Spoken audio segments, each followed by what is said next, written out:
Hey everyone, welcome back to the channel. In today's video, I'm going to show you how to cross references, tables and figures in Microsoft Word.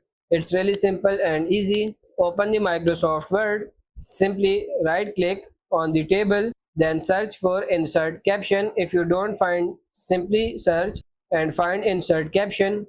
Click on insert caption.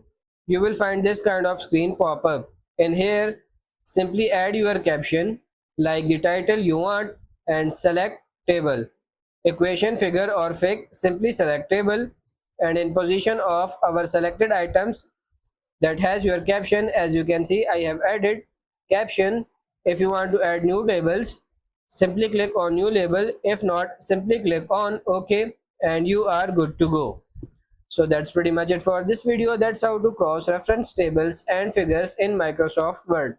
I hope this video was helpful. If it is, like it and subscribe to the channel. Thank you.